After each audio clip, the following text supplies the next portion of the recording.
I play hardcore Minecraft, so speedrunning isn't really my biggest strength, but so does Wunba, and he recently beat his speedrunning personal best, and then said this. So Zenith, I challenge you to beat that next. So my one goal now is to get a better run than him, and here is my first complete attempt. I spawned on an island and quickly noticed a shipwreck where I found a treasure map.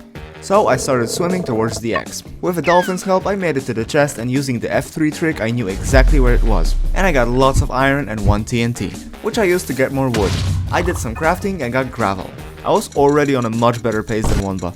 However, I was not entirely sure what to do next until I stumbled upon a ruined portal which ended up being fixable. And the chest had the perfect amount of obsidian. So I fixed the portal and went to the nether. Then, after looking at the entity counter, I knew where to find a bastion. While entering the bastion, I nearly died, which would have been really bad. Then, using professional speedrunner routing, I got gold and made gold boots to befriend piglins. I traded a little before going for the treasure, where I got attacked and once again almost died. I went back to trading and got lots of pearls and 9 obsidian. I crafted armor and a sword and looked for the fortress with this pie chart trick that shows you every loaded spawner. However, I was worried that I didn't have enough obsidian to leave the nether, so I looked for some loot. Luckily, I found obsidian in a chest, so I left the bastion for good. And after boating down to this small island, I nearly fell into lava, but I managed to live. I used a couple pearls to travel to the fortress and finally found it. So I started fighting blazes. I know that there's a ring where strongholds spawn, and if you build a portal in the right spot, you are guaranteed to be close to one. But unfortunately, I don't know how to get to that ring. Regardless, I fought blazes again and found a spawner. Then I nearly died to a hoglin, but I managed to kill it and got the final blaze rods. Excited that I was done with the nether, I built the portal and went back to the overworld. So I threw the first eye. Then I started thinking how I was going to take down crystals in the end, as I didn't have a bow. I decided to ignore that and threw another eye. I was extremely excited and nervous because I've never been in that position with that time and no room for mistakes.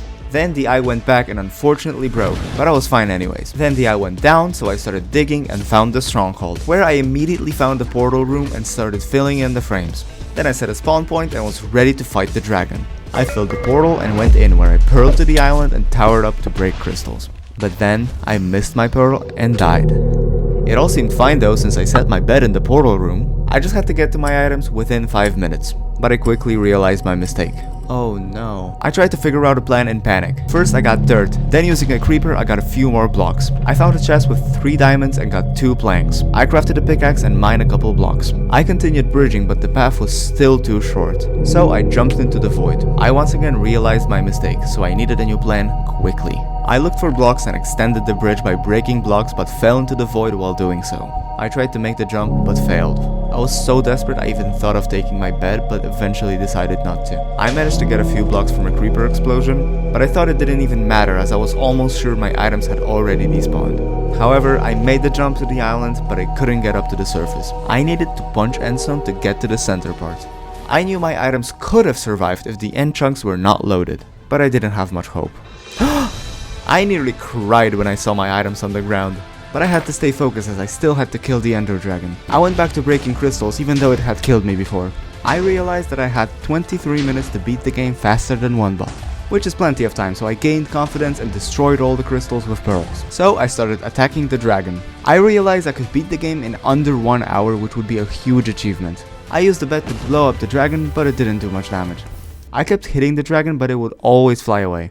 Eventually, I got the dragon to 1 hit, and with 30 seconds left to get a sub 1 hour run, I was praying for the dragon to purge. Please, come on, purge. Eventually, he did, and I could land my final shots and beat the game with a time of 59 minutes and 54 seconds. Yes, let's go. Sub 1 hour. Let's get it.